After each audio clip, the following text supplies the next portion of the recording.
po mga kaguro. Sasagutin ko lamang po yung katanungan ng ilan nating mga kasama or mga kaguro dyan sa Pilipinas na gusto rin pong mag-apply dito papunta sa New Zealand. Tungkol po ito sa English Proficiency na language cert kung saan valid po siya or accepted siya ng Teaching Council. So, ipapakita ko po sa inyo yung receipt kong certificate galing sa language cert. So, ito po yun. Kapag pasado ka po or pumasa ka sa kanila, so maliban po sa bibigyan kanila or sisendan kanila sa email mo ng score or certificate and badge, magsasend din po sila sa bahay mo or sa address mo ng certificate mismo na hard copy through the courier. Okay. Sa mga nagtatanong po kung ano yung difference ng PTE at language cert, so ito lamang po ay base sa aking pagkakaalam or karanasan, kasi pares po akong nag-take ng ganyang exam.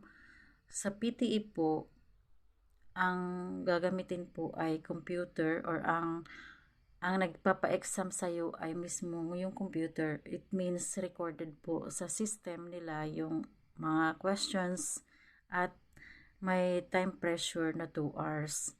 Samantalang sa language cert po, separate po yung exam ng speaking kaysa sa written. At yung written po are composed of 3 areas, which are listening, reading, and writing.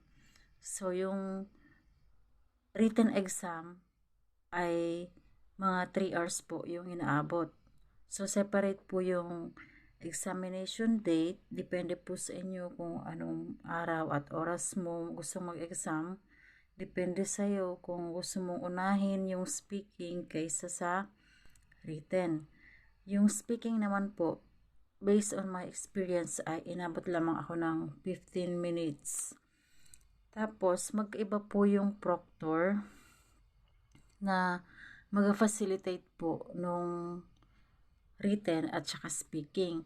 Sa speaking po, babae po yung nag-proctor sa akin. Tapos, mag-uusap po kayo, pero mahigpit po sila sa gamit ng or sa pag-take ng exam. For example, yung table, chine-check po nila kung may iba kang gamit dyan maliban sa yung laptop.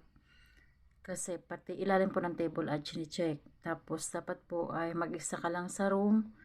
Yung door ng room dapat ay nakalock. Kasi iikot mo po yung camera mo sa buong kwarto at titingnan nila kung may iba pang pinto or baka may bukas sa bintana or baka may ibang tao kang kasama doon sa kwarto. Bawal din po ang relo, ang cellphone malapit sa iyo. Kasi pati po keyboard ng laptop at screen ng laptop mo ay titingnan po nila yan. So, ganun po sila kahigpit.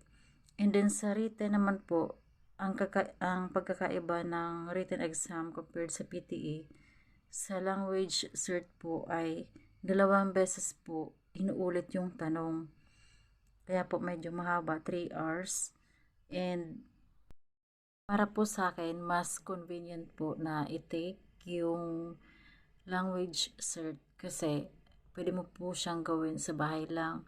Hindi mo na po kailangang pumunta sa center, gaya po nang nangyari sa akin nung nag-take po ako ng PTE na nag-travel pa po ako from Bicol to Makati, and then sayang po ng pamasahe, sayang ng oras, tapos bagsak lang po ang inabot ko kasi alam naman po natin na mahal po yung bayad ng exam.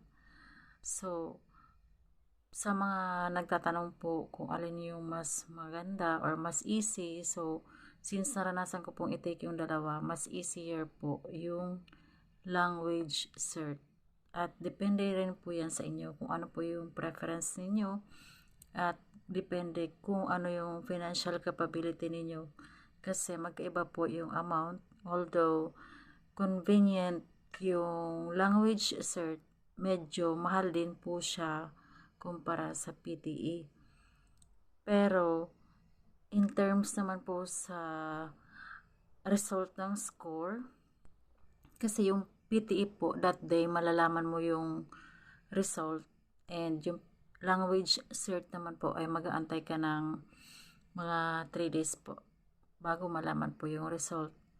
And in terms of applying po sa teaching council, parehas po sila accepted. Pero yung language cert po ay hindi po kasali sa list po ng Immigration of New Zealand kapag kukuha ka na po ng visa. So, yun lamang po ang aking maibibigay na advice or tips para po dun sa mga nagtatanong. Sana po ang video ito ay nakatulong. Salamat po sa mga followers ko. More vlog and videos to follow. Thank you all.